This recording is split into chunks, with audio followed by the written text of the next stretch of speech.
Bendung segera pihak spin isu 3R. Sultan Perak Sultan Nazrin Muizzuddin Shah bertitah agar langkah tegas segera dilaksanakan bagi membendung pihak yang menyentuh isu 3R iaitu agama, raja dan kaum yang semakin disensasikan dan dipolitikkan. Titah baginda usaha-usaha preventif menghindarkan perkara ini daripada berlarutan wajib dirintis kerana jika dibiarkan berlarutan, kestabilan negara akan terjejas selain pembangunan dan ekonomi. Perkara-perkara menyentuh agama, raja dan kaum yang disensasikan jika berlaku hendaklah segera dipersembahkan ke pengetahuan beta dan mendapatkan nasihat beta jika perlu dilaporkan kepada pihak-pihak berkuasa dan badan perundangan.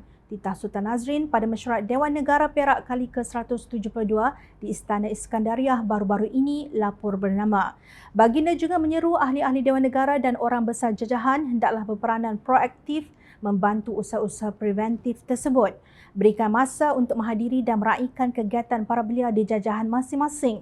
Bimbing dengan kata-kata nasihat dan hulurkan bantuan untuk menjayakan kegiatan-kegiatan mereka bagi membolehkan mereka menjadi warga yang berharga kepada negara bangsanya, titah baginda.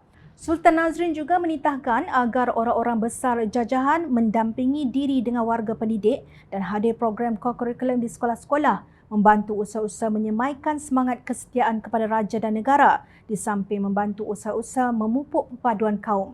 Ini bukan kali pertama Sultan Nazrin bertitah agar rakyat negara ini tidak membangkitkan isu yang menyentuh perkara sensitif khususnya mengenai 3R. Sebagai raja pemerintah, baginda tidak menamakan mana-mana parti politik, tetapi kita tahu puak mana yang sering melakukannya.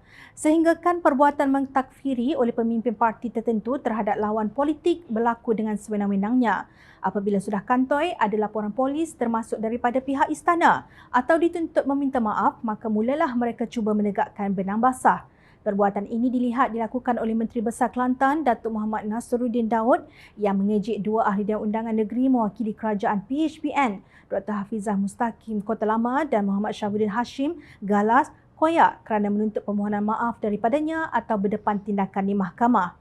Saya sebut perjuangan Islam, saya tak sebut lawan Islam. Boleh semak ucapan itu jelas dan nyata. Islam dan perjuangan Islam itu lain. Dua benda yang berbeza. Jadi jangan pusing menyatakan saya menyebut mereka menentang Islam. Tidak, katanya di petik media. Permohonan maaf itu dituntut berikutan Muhammad Nasruddin melabelkan kedua-dua wakil rakyat tersebut hak lawan perjuangan Islam semasa menyampaikan kuliah di Medan Ilmu di sini pada Jumaat lepas. Muhammad Nasruddin menganggap kedua-dua mereka mudah koyak dan tidak akan memohon maaf. Dalam politik tak boleh mudah koyak. Kita kalau nak terlibat dalam politik sesiapa saja, jangan mudah koyak, tegas Muhammad Nasruddin.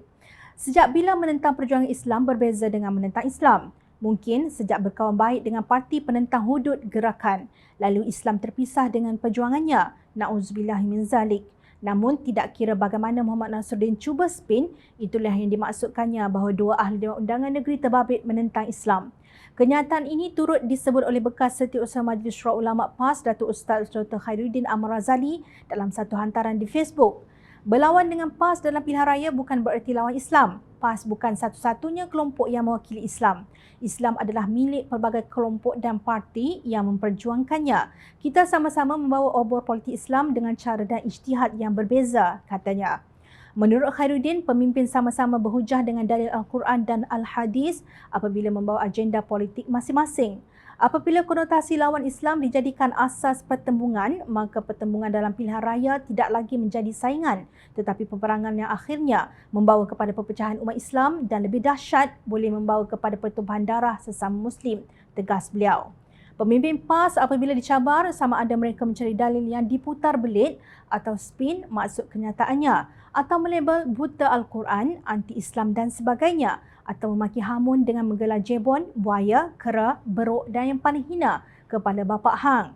Berbalik kepada titah Sultan Nazrin, amat jelas baginda murka kepada pihak yang hari ini begitu teruja mencari helah bagi menebuk atap kerajaan yang disokong oleh Yang di-Pertuan Agong Al-Sultan Abdullah Riayatuddin Al-Mustafa Billah Shah dan Majlis Raja-Raja Melayu. Selain itu, baginda melihat lemahnya mekanisme untuk memantau perilaku sesetengah penjawat awam yang bercanggah dengan profesionalisme mereka yang harus taat setia kepada kerajaan semasa.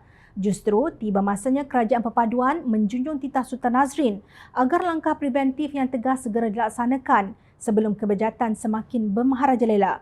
Malangnya pemimpin PAS Kelantan belum berlumba menyokong menteri besar mereka sambil rakyat terus minum dan mandi air karat. Ingat, rakyat sentiasa memerhati.